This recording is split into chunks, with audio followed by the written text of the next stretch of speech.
week on the Analog Circle podcast. The Nintendo Switch 2 may not release this year.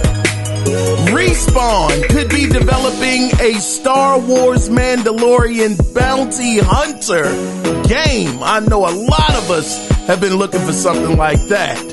Sony, are they ready to move away from this current generation of consoles? We gotta talk about that from Mr. Todoki. And we get an idea of how Laura Crofts will look in the next Tomb Raider.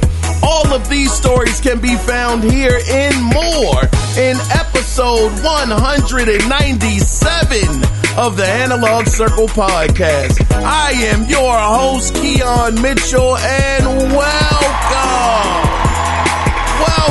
to the show. Yes, sir. Now, as always, if you want to be a part of the next episode of Listener Feedback, you can do it two different ways. You can either call in, and the phone number is simply 443-380-0281, and let your voice be heard, or you can email the show, and the email address is the Analog Circle Podcast at gmail.com. Guys, without further ado, let's go ahead and get into what we all come here for, and that is the gaming news that went down. Let's get things started with a smaller story this week that is coming from very reliable insider Jeff Grubb. This guy, I really trust this dude. This dude was the first one that said that the Guardians of the Galaxy had a video game coming out. I said, ain't no darn way that's happening, because Avengers was such a badly received game. So this guy, Jeff Grubb, he is pretty darn good. But this is coming from him. And he has stated that a new Astrobot game is in development, and it could be released as soon as 2024, which is very interesting because we have heard word that we won't be seeing anything from first party when it comes to Sony until at least fiscal year of 2025. Now, he also said on his Games Mess Mornings podcast that SIE does have unannounced games in the pipeline, possibly coming soon. So hopefully this is one of those games, because when I tell you that Astrobot on the PlayStation 5 was one of the best gaming platform experiences I have ever had, Astrobot would get a 9 out of 10 from me.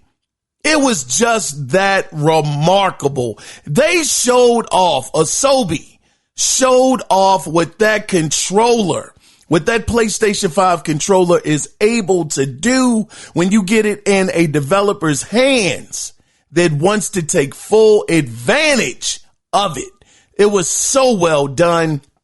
Such an amazing experience. So if these guys are working on a sequel or another Astrobot, count me in. Let's go ahead and move on into the next story. And by the way, that first story, I got that from PlayStation Lifestyle. Let's get into the second story here, which I got from IGN. Now, it looks like due to a new website made by Crystal Dynamics, which was launched on February 14th. I think that is Laura Crofts' birthday, if I'm not mistaken. Go, girl. Yeah. Oh, and Miss Laura Crofts getting old out in these gaming streets. That's right. So they launched it on February 14th.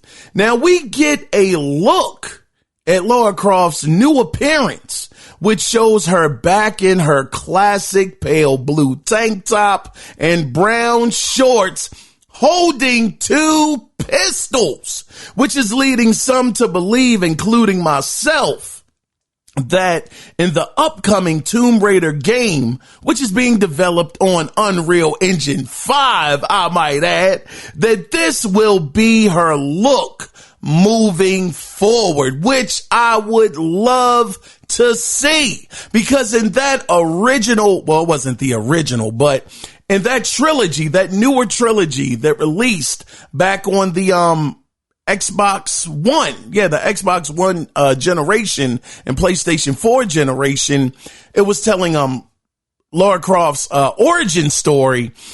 They had her in completely different clothes, long pants, tank top. I believe she had on a tank top that was gray.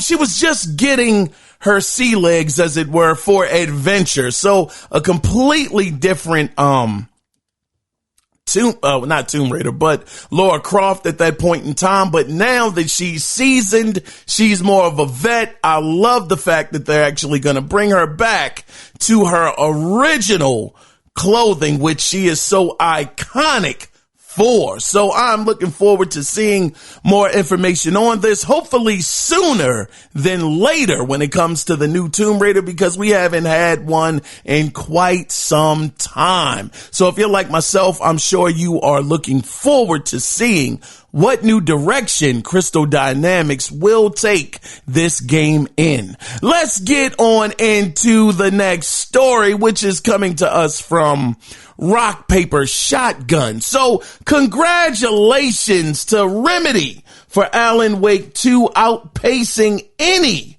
of Remedy's previous games, including Control. It's a job well done.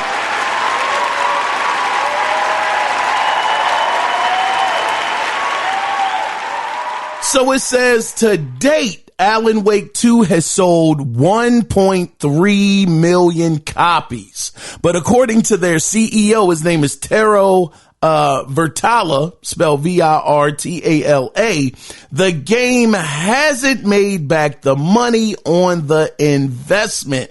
Now, he said they, quote, recouped a significant part of the development and marketing expenses, end of quote, which indicates they still have a way to go.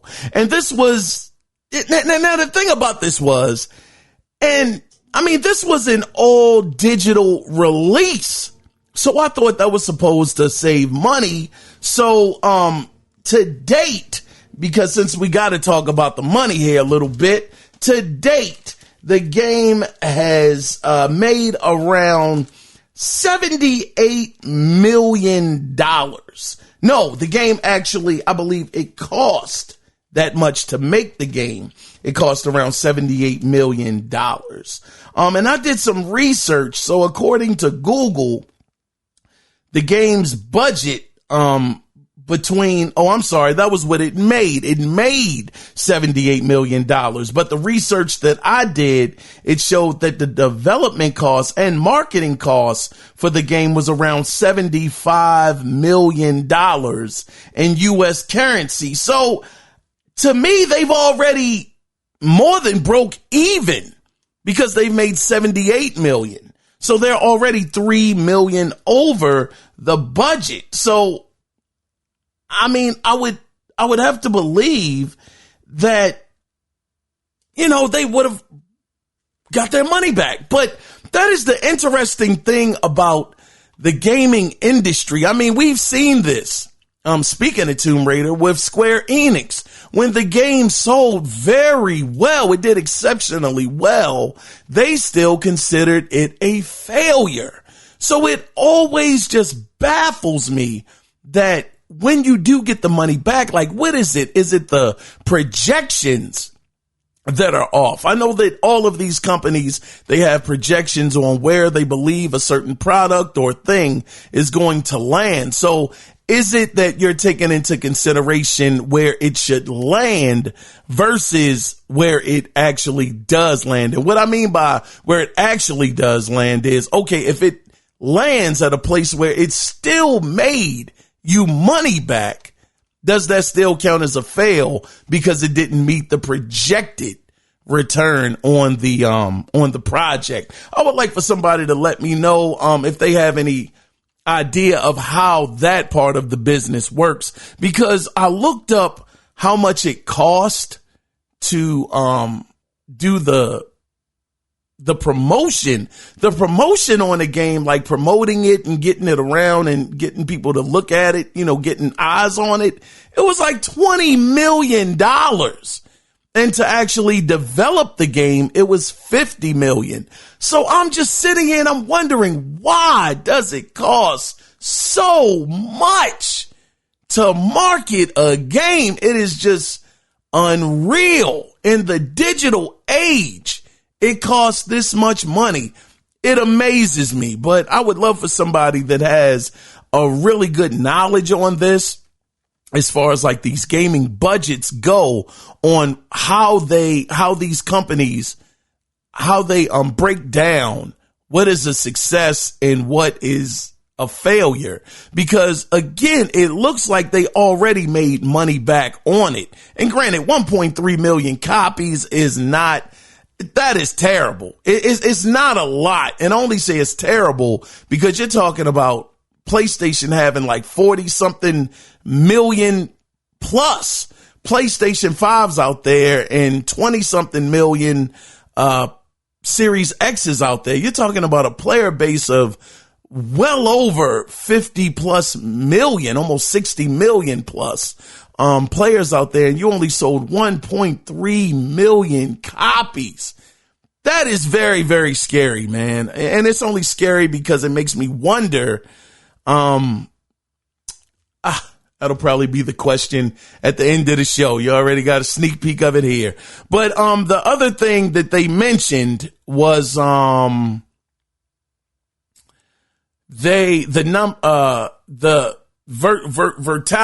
the CEO. He also mentioned that Control 2, Condor, and Max Payne 1 and 2 have all, quote, increased development pace, end of quote, which is good. I'm sure they freed up a lot of resources, a lot of people up off of Alan Wake 2, and now they're working on these other projects, which I'm very, very excited for Max Payne 1 and 2, that remake. I'm really looking forward to seeing what they can do in that engine that they have. Oh my goodness, that Remedy engine is serious. So I can't wait to see what they're able to pull off there. Let's go ahead and let's get into the next story. So this came from Push Square, I might add. So in quick news, EA Sports College Football 25 has officially been announced,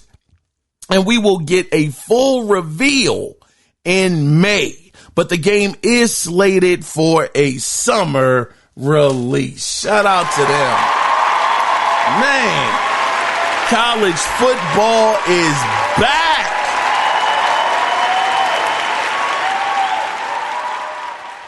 That's absolutely fantastic, because I will say I was never a Madden fan, but that college football, that thing hit a little different. I mean, seeing the school, seeing the mascot, just seeing all of the things that you were able to, well, not necessarily do, but how the stadiums would be set up, the traditions of these different schools. It was just so dope to see, man. Matter of fact, I'm going to see if I can pull this up real quick. If you guys haven't seen the trailer, maybe I can make it so you can at least listen to it. Let's see if I can pull it up here. That's terrible quality. We're going to rewind that. Matter of fact, I got some new stuff here. I can actually play it through my phone. Here we go. So here is the trailer right here, just in case you guys might not have heard it. It's special for y'all. Little update for our fans from the Big House to the Bayou, from Carolina to California. Yeah, it's about college football. We know you love it. Us too. The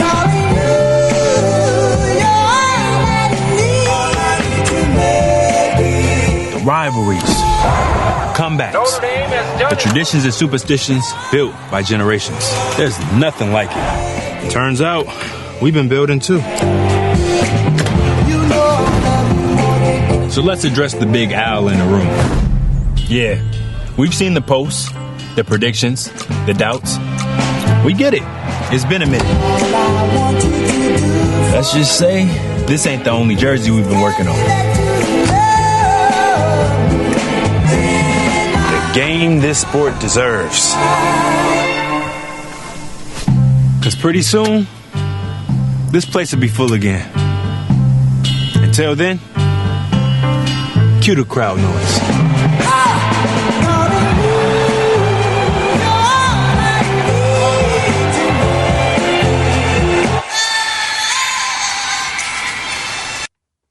There it is, man. Once again, EA College Football. It was a cool trailer, man. Definitely check it out.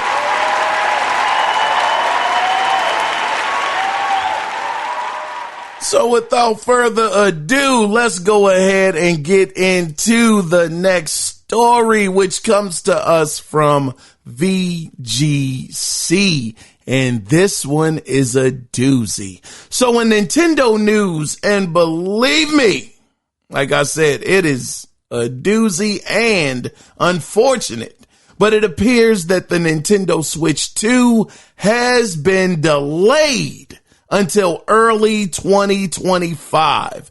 And this report is coming from Brazilian journalist Pedro Henrique Lutelipe. I know I might have mispronounced that brother's last two names. It's spelled Lutilippe, Lipe. According to him, he heard this from 5 different sources. Eurogamer said the same. IGN and Bloomberg are also hearing reports of a delay. Now, VGC also has heard from multiple sources who said Nintendo has told publishers its next console will now launch in Q1 2025. Now, that is absolutely not incredible, but that is, I say interesting a lot because I struggle to find any other word to describe some of the things that make me just say, that's something. But this is kind of like a repeat of what happened with the original Switch. Remember, the original Switch released back in March of 2017. So it looks like the Switch 2 is going to do the same thing, but in 2025. Now, one publishing source even said the reason for the delay is so Nintendo could prepare stronger first-party software for the console. And matter of fact, I think, if I'm not mistaken, that report also came from Eurogamer. So it looks like Nintendo wants to make sure that once this Nintendo Switch 2 is out the gate, that it has the not just the hardware, because hopefully the hardware is going to be at least semi-beastly, but it'll more importantly have the software to actually sell the hardware. And we know that when the Switch 2 launched, man, they had Mario Odyssey, they had Legend of Zelda, they had quite a few games. Then they had some of the Wii U games that actually made their appearance for the second time on the Switch. So they had just an unbelievable library when they even first started out. So I can't blame Nintendo for if this is true, because Nintendo has not come out and made an official statement yet. So we got to say that this is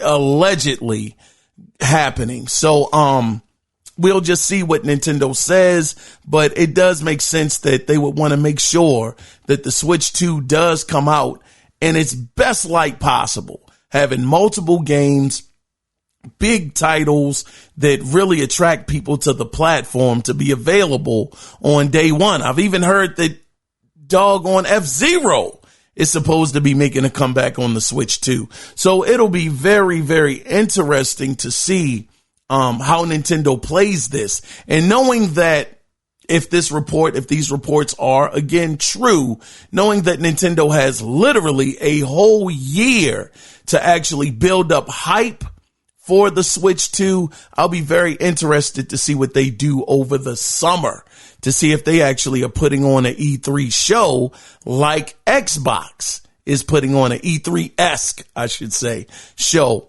coming up in June.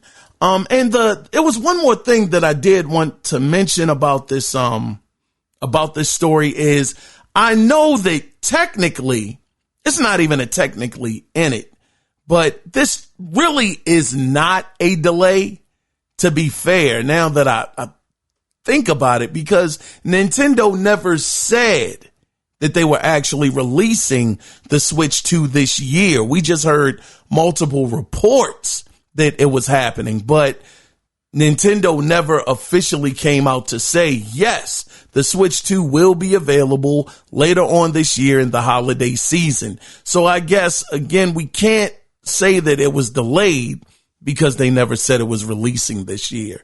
But I look forward to seeing what the roadmap is going to be for this. And I'm sure that what Nintendo was working on, whatever gimmick the Switch 2 is going to be, maybe they don't have a gimmick. Maybe the gimmick is you get to take it wherever you want to take it. It hooks up to your TV. It's a portable console. Maybe that's the same thing they'll be going with the Switch 2.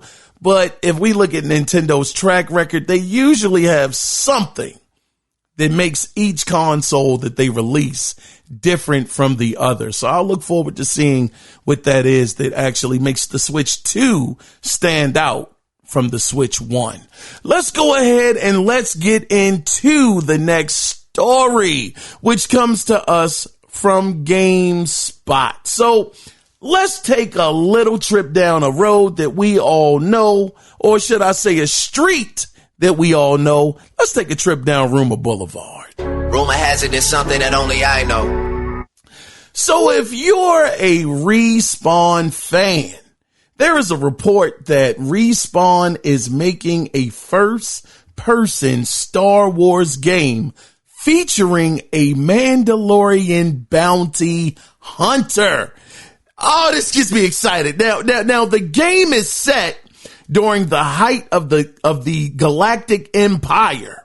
Now players will allegedly go on missions to hunt people down and to collect bounties. Now, according to Insider Gaming's source, the game is said to be, quote, very fast paced, end of quote, and reward players for playing with style. And they gave an example. For example, health will generate faster with flashy kills. Now, the game will also feature allegedly a grapple hook, wrist rocket, that is crazy, and a visor that can tag enemies. Now, the report also says the game will be a linear experience and not open world, which I am not mad at that. With the action taking place on a, quote, variety of different planets, end of quote, in the Star Wars universe. Now, it's said to be 1 to 2 years away from release, which means we could see something on this game very, very soon. Can you imagine what Respawn is going to be able to do with this kind of concept? The first game that comes to my mind is Titanfall 2. The mechanics of that game, the wall running mechanic was insane. The gameplay was fantastic. Them saying that this is going to be fast paced, that you're going to be able to kill enemies with style. When I hear kill enemies with style, the first game every single time is Bulletstorm. That is the first game I think of, because that was the first game I ever heard with that tagline, kill with skill. So I know that it's probably not going to have a leash, but they said a grapple hook. Can you grapple one of these mother lovers? Kind of pull them to you and do some trick shots or something like Bulletstorm. That would be awesome. Being able to track down these people, being a bounty hunter.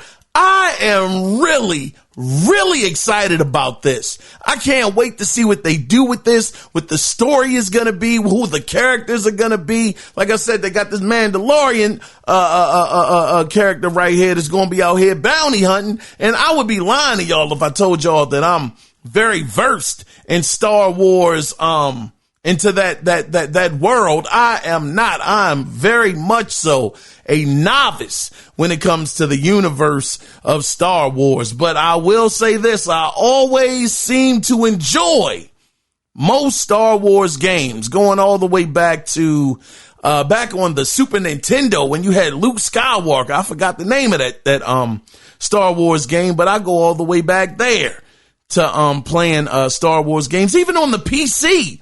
TIE Fighter, back in the day. I enjoyed that. That was pretty, I ain't gonna say I enjoyed it. It was okay. You know, it was cool. But, I definitely do enjoy, I'm saying all this to say, I really enjoy Star Wars games. I do. I haven't played all of them, but the ones that I've wanted to play, like KOTOR, you know, Knights of the Old Republic, Force Unleashed, which other ones? The new ones that just released, from EA as well. I have both of them now. Haven't played them yet, but I do have both of them. So I do love the lore of Star Wars, but again, I'm not very versed in it. But hearing that this is going to be a first person shooter, it gets me so excited because I also think of, the EA released, was it Battlefront? I can't even remember. It was the game that EA released a couple of years ago. The Star Wars game, it was first person, but it was no story to it. It was just, you know, versus. But it looked so darn good. I was like, man, I wish that this had a story to it. I would have loved it. So hopefully the graphics and everything will be top notch, which I'm sure they will be. I mean, especially talking about Respawn.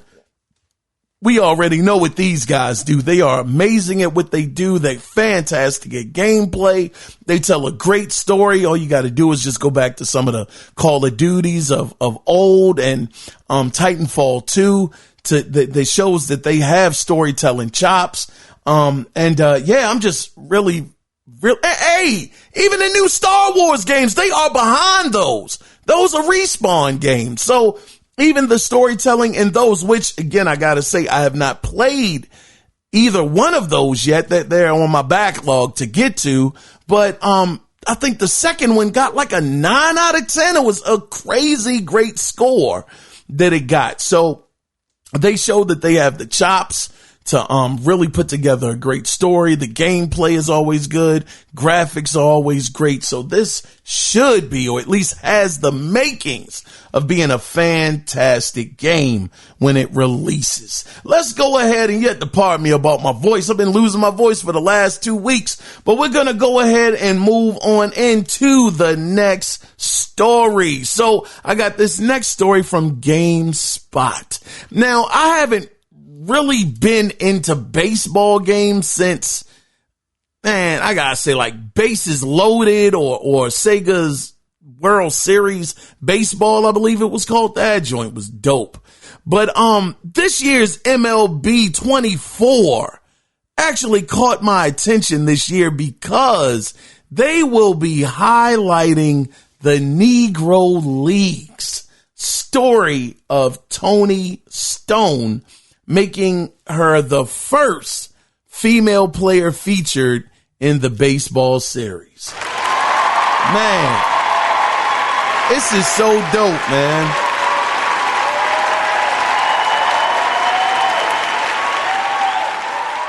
I'm gonna be honest with y'all. I never knew that a woman played in the Negro Leagues. I had no idea. But her name, again, is Toni Stone. And the MLB, the show Twitter account said this about the game. It says, quote, "Every hero has a story. Unlock legends like Hank Aaron and Tony Stone in storylines. Negro Leagues Season 2. End of quote. I just think this is just so cool, man. Just seeing, how far, African Americans have come, in this day and age.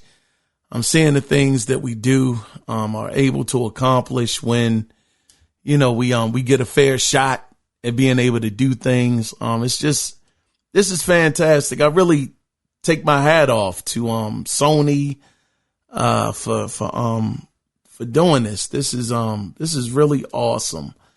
But let me continue with the story though. I kind of got caught up. But like I said, Miss Tony, I didn't say this part, but Miss Tony also became the first woman to play in the Negro American League for the Indianapolis Clowns in 1953. Now, the Negro League's Baseball Museum in Kansas City president, his name is Mr. Bob Kendrick. He will actually be doing the narration of the storyline inside of the game, Negro Leagues mode, in MLB The Show. And just so you guys know, the game does release on March 19th. And it will be available day and date inside of Game Pass. God, dog. I can't front, man. That doggone Game Pass, man. I can't get with the model, but I respect what they do over there when it comes to it. I mean, that is actually kind of gangster though. I mean, you got Microsoft. Yeah. Some of their games are definitely going over there, to PlayStation. They got 4 of them joints that's going over there, but darn, you got MLB The Show actually appearing day and date inside of Xbox's service. Golly. That's pretty crazy when you think of it from that perspective. But no, again, shout out to them though for who makes MLB The Show? I'm not sure if that's Sony Santa Monica. I want to figure that out real quick. Let's see. Who is the development team behind MLB The Show? According to Wikipedia, MLB The Show is a Major League Baseball video game series created and produced by San Diego Studio, a development team that is part of PlayStation Studios. Okay, well, man, shout out to San Diego Studios for actually doing this. This is fantastic. And I gotta be fair. I don't know if this is their first time doing this because they said that it's Storylines Negro League Season 2. Which leads me to believe it had to be a season 1 of this. So this is just, this is really dope, man. I'm just glad to see things like this, happening, actually bringing, real history, like a history lesson inside of a video game to make it even more entertaining, to actually be that character, and not that character, but that person, in the game, to kind of experience some of the things that they went through. And I'm not sure how deep the story goes, but storylines, you guys know that those are always the kind of games that I want to play.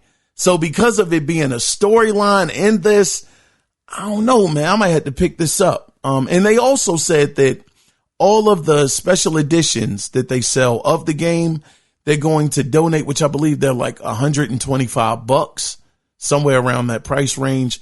They'll be donating $1 to the Negro League Museum, for every copy that they sell of that game. Well, of that, not the game, but of that what do you call it? Not the game, but the edition, that edition of the game. So, but, with that being said, let's go ahead and let's move on into the next story. So this next story, I got it from VGC. So let's talk about Sony. Since we were just talking about San Diego studios, let's talk about Sony. Now, Hiroki Totoki said a lot this past week. He said, quote, "People who work in the studios have very high motivation. They're very highly motivated. They're very good people, and they have a great creative mind. They have great creative minds and knowledge of live streaming." So right there, he's saying that the team seems like the morale is up. They're highly skilled. They're highly motivated. They're smart people. They know what they're doing. All of that stuff, all great things. Saying these guys have a hold on what they do. You know, they have a knowledge of this live streaming. He says, however, having said that, when it comes to the business, I think there is room for improvement. And that's to do with how to use money, the schedule of development, and how to fulfill one's accountability towards development. Those are my frank impressions. I will continue to engage in dialogue with the people so that we can find the right way to proceed. So, God doggone Mr. Hiroki Totoki. Brother, this is very interesting. He's saying, on one hand, you guys are doing great. Everything is going well. You guys know what you're doing. This is all good news. But then on that other hand, when it comes to the business, when it comes to the money, he has concerns and he believes that there is room for improvement. He wants to make sure that the money is being used to its max. And he mentioned schedule of development. The schedule of development. Could he be possibly hinting at them taking too long to develop games? I mean, we did get that report again. We'll get into it, but could that be something that he is not really a fan of? How long it takes this 3 to 5 and possibly even 6 years sometimes to develop these games. Could that be a situation where they're just bleeding too much money when it comes to that? And will that be something that he's going to shore up in the future? Because I remember just a few short years ago, maybe 2 years ago or so, when Spider-Man Miles Morales had released, Insomniac said this is going to be a smaller title. This isn't going to take as many resources and you know, it's just going to be more of a compacted experience. And I will say, I loved it. I absolutely loved it. My time on it was around 14 hours and something minutes, less than 15 hours. And I didn't feel cheated. I didn't feel like they, you know, skimped out on me, because that is 14 hours and some change, not doing not one side mission.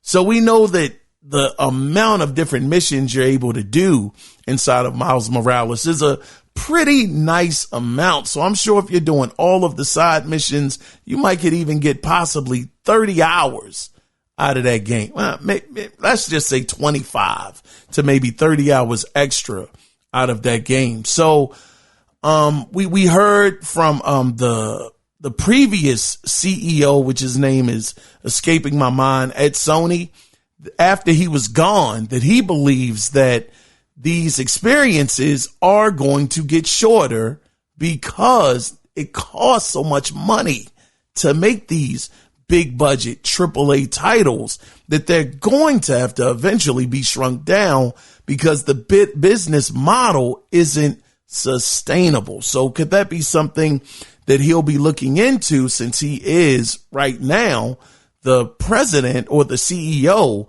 of PlayStation? We will have to see how he feels in the upcoming months, because he did say that he will continue to engage in dialogue with the people again, so that we can find the right way to proceed. So looks like this guy's going to be very, very active when it comes to this.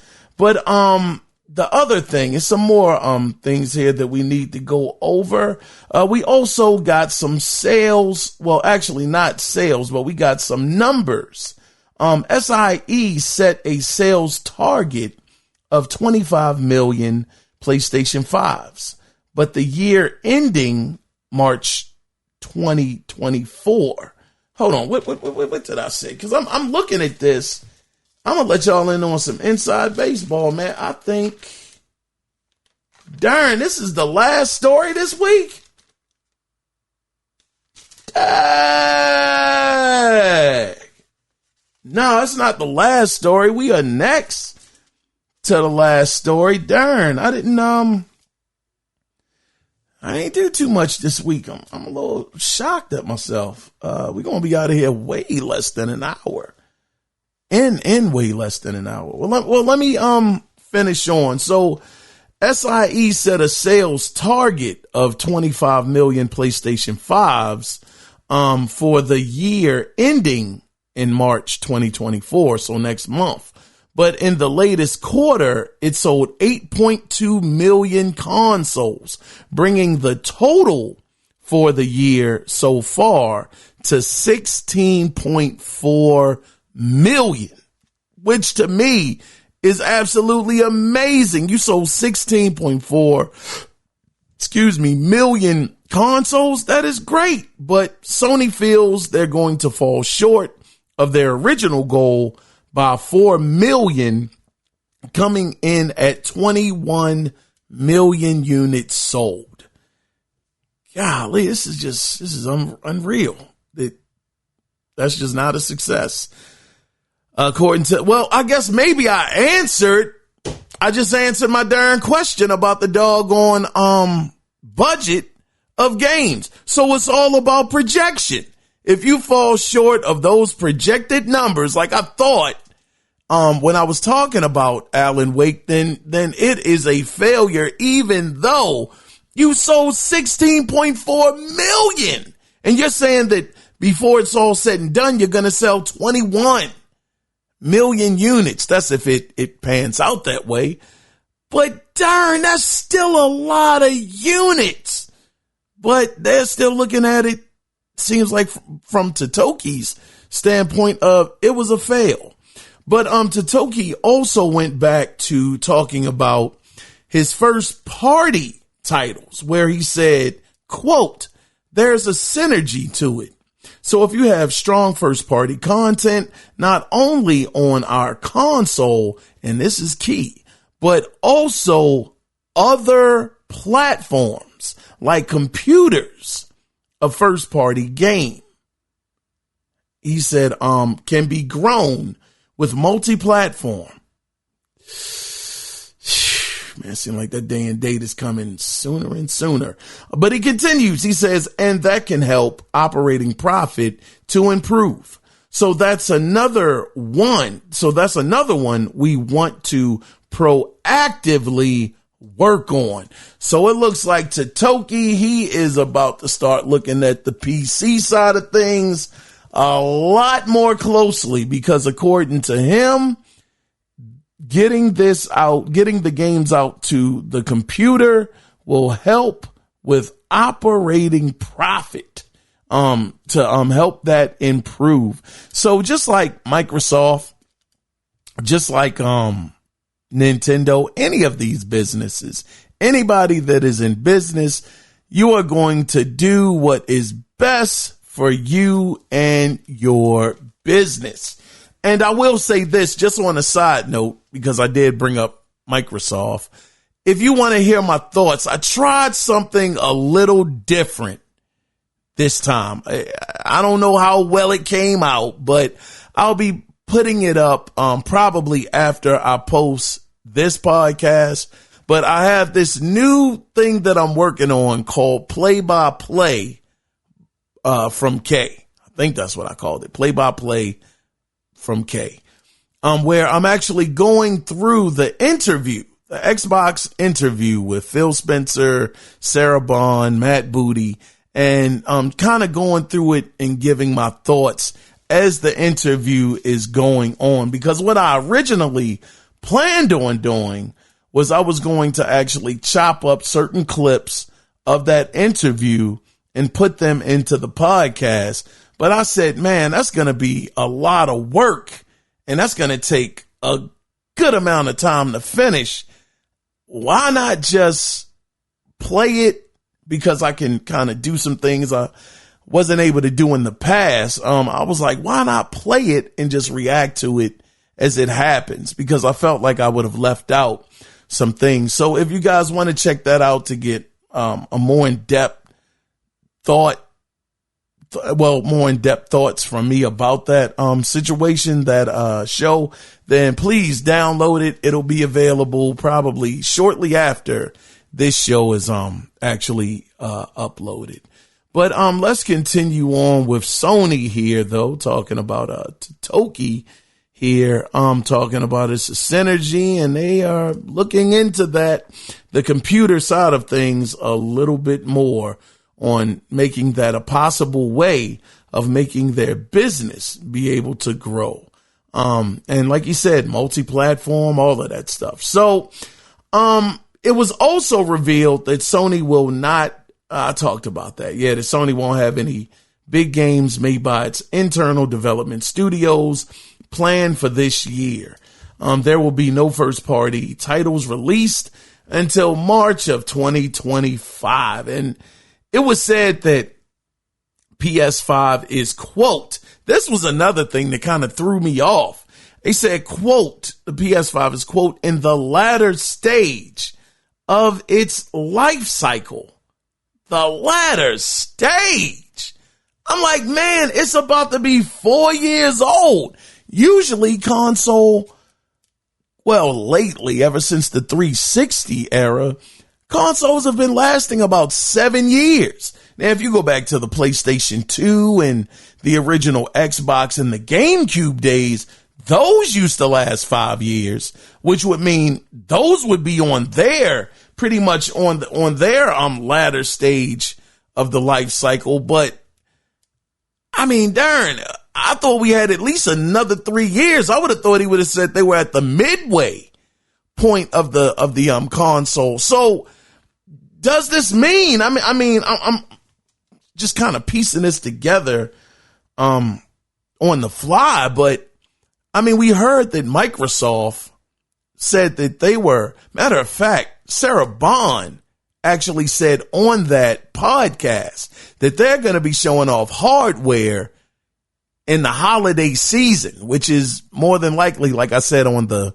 other show, Play by Play from K. That's more than likely going to be at the Game Awards.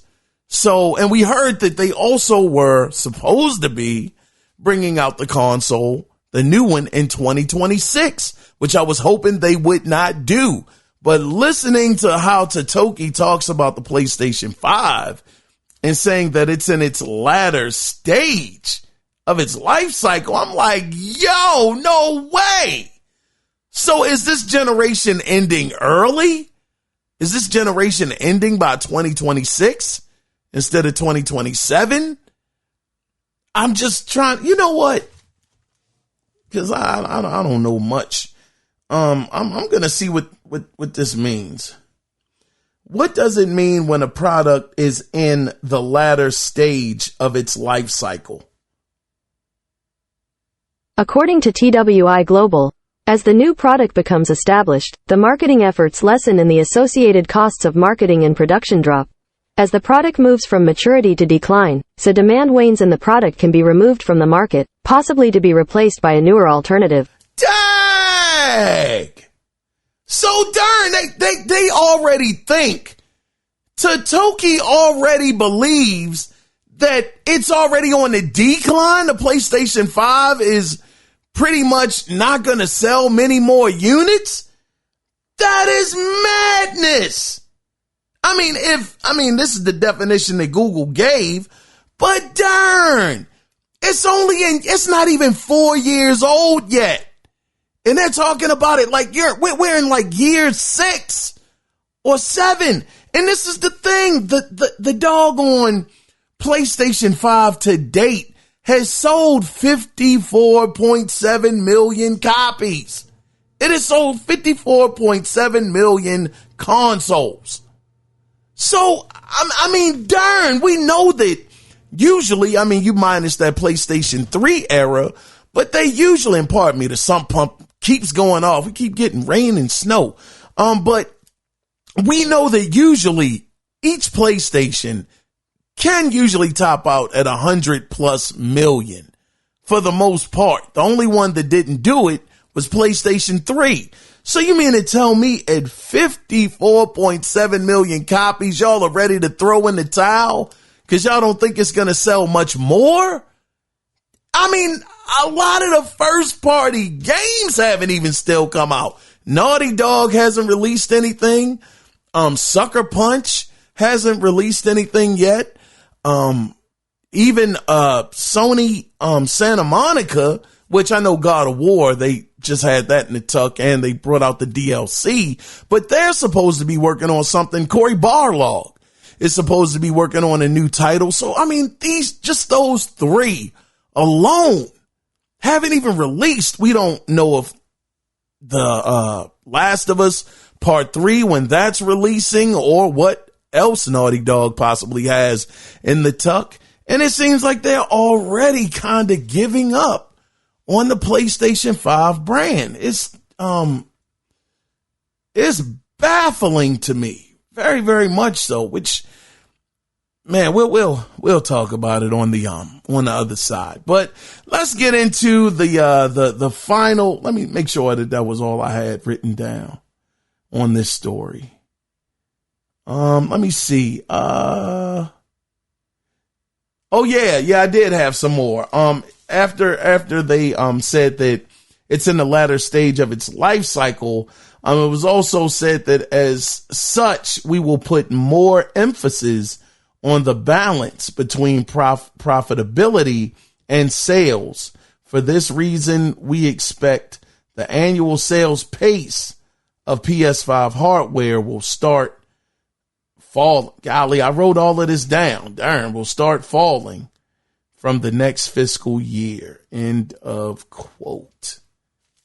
Man, I feel like a fool though. I wrote it down and didn't even know I even wrote that much down. Dang, that's kind of, darn, man, that's a little disheartening for me, knowing that the PlayStation 5 is not even 4 years old and they're treating it like it's already like really old hardware. Man, that's very, very baffling. Let's get into the final story here though. And I got this from Gaming Bolt. So let me see, what is this story? Oh yeah, actually, this is actually a positive news story for Xbox, for the Xbox brand, when it comes to a very anticipated title. So according to insider Nate the Hate, he claims that Playground Games' Fable reboot title is releasing in 2025. Now, he made these claims on Reset Era based on info he received, where, quote, it was sometime last year, end of quote. Now, the possibility of this happening could be possible based off of what Matt Booty said, because he said that they have 10 titles that are coming. Now, granted, I don't know. They talked about that Diablo DLC made that seem like that was a title. I don't know about that, but he did say that 10 titles are coming out. Well, that's for this year. Can't even say that that's Fable.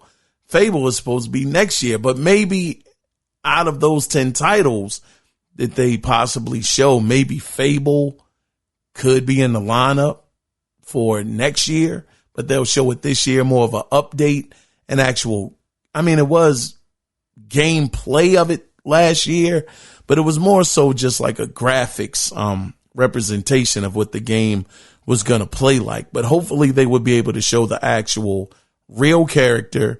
You'll be playing as more of a story beat trailer to show you what you're going to be doing in the world. And, just giving us a much closer look of what we can expect from Fable. But, anyway, that is the end of the gaming news this week. I am really, really shocked that I didn't have more. We kind of breezed through that pretty fast.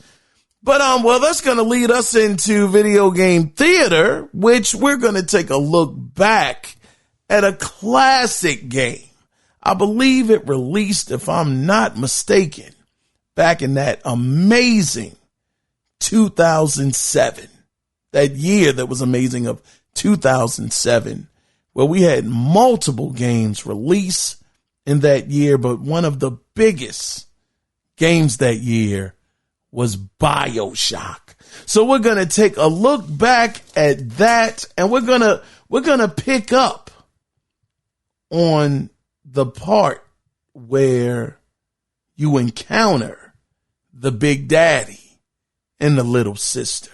So we will be back after this week's video game theater with the final section of the podcast. Stay tuned, guys. Careful now. Would you kindly lower that weapon for a minute?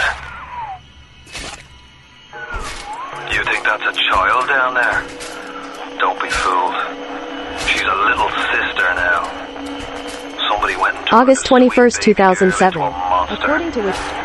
Whatever you thought about right and wrong on the surface, well, that don't count for much down in Rapture. Those little sisters, they carry Adam, the genetic material that keeps the wheels of Rapture turning. Everybody wants it, everybody needs it.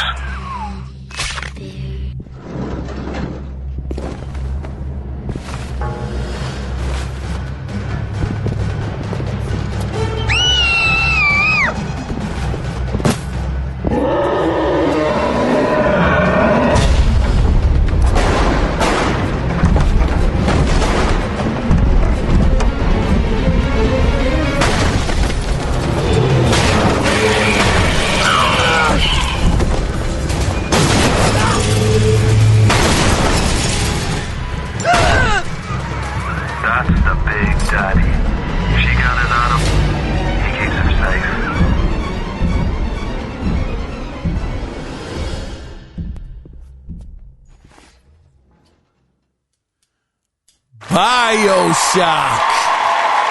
What a classic. Goodness, that game was incredible. Rapture.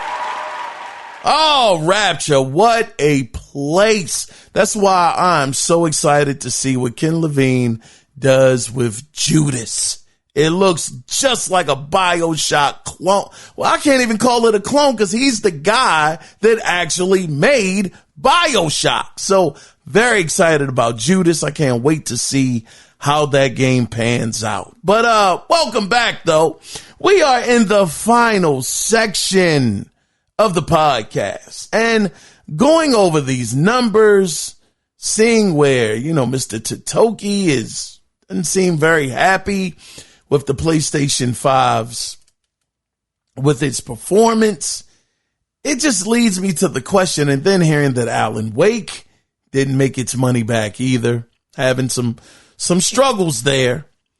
And, hearing Phil Spencer in that interview, he talked about growing the industry, saying that if the industry doesn't grow, then we have to make, certain sacrifices, meaning people may lose their jobs, which we've seen time and time again this year alone. So it really made me start to sit back and wonder, will game quality become compromised? Because as much as I love this hobby, God knows I love this hobby so much, I can't help but to look at what is happening in the industry and not be a little concerned I mean, Phil Spencer talking about they got to grow the business. Totoki talking about they got to grow their business, looking into other avenues to bring more people in. It's making me wonder, are they going to start cutting the budgets more towards these games so that they can make their money back? And I understand with some of these companies, it's just never going to be enough. They could sell triple the amount that they needed to sell, and they'll still not be, satisfied with the outcome. But I'm just sitting here thinking, though, if things don't change to a certain degree, I just told y'all, Alan Wake 2 sold 1.3 million copies. It's over 60 million combined. Over 60 million PlayStation 5s and Series X's and S's on the market. That means that when you put that in math, now I'm talking basic math, it only sold 1% off of both of those platforms. That game only reached 1%, maybe even less, of the audiences between those two platforms. And then you throw PC in there. Oh my gosh. It's less than 1%. Way less than 1% of the gaming community bought Alan Wake 2. Now me, I'm not gonna act like I bought it because I didn't buy it. I do plan on buying it. I do, but I got a backlog, man. And that's not an excuse. It's just the reality of the situation. I got a backlog. And I don't have the disk space, not the disk space, but the hard drive space to put it on my hard drive. I got games sitting there right now that I bought and I still haven't played yet. So I can't make the excuse that, hey, I bought the game and you guys should too. No, you like what you like. That's bottom line. I'm never trying to tell anybody how to spend your hard-earned money because I don't want anybody telling me how to spend mine. But it just always baffles me, just as a whole, how few some of these games actually sell. And it just makes me wonder, is it going to get to the point where these games, these AAA titles that we love and we hold dear to our, to our hearts, for giving us some of the best experiences in gaming that we ever, could have? It just makes me wonder, will we get to that time where these companies start saying, hey man, it's not worth it to put this 4K resolution in it, giving them this ray tracing, no matter how little or how much it is. It's just not worth putting all of these resources on this game because it's just not going to make us the money, or it's not going to make us the profits that we're expecting to get back. So let's just chop this down a bit, cut some stuff out here, cut some stuff out there, and let's give them this product, because I can only imagine that these big AAA developers had to be looking at Zelda Breath of the Wild. Kind of sideways, like, man, wait a darn minute. This game is nominated for some awards, for some game awards. And granted, I hear that the game is great. That's cool. That's fine. But it's no way it's on the level of Spider-Man 2 when it comes to graphic presentation or even storytelling, for that matter. I'm sure that the story in Zelda, it's not going to take you through a roller coaster of emotions. things of that nature. But I don't know, man. I would love to get you guys' opinion on this. Again, the question is, will game quality become compromised? You can always write in by email. The email address is theanalogcirclepodcast@gmail.com, or you can call in, and the phone number is 443-380-0281. I was your host, Kiaun Mitchell. Truly, again, want to thank you guys for being here. Thank y'all. Thank y'all very, very much.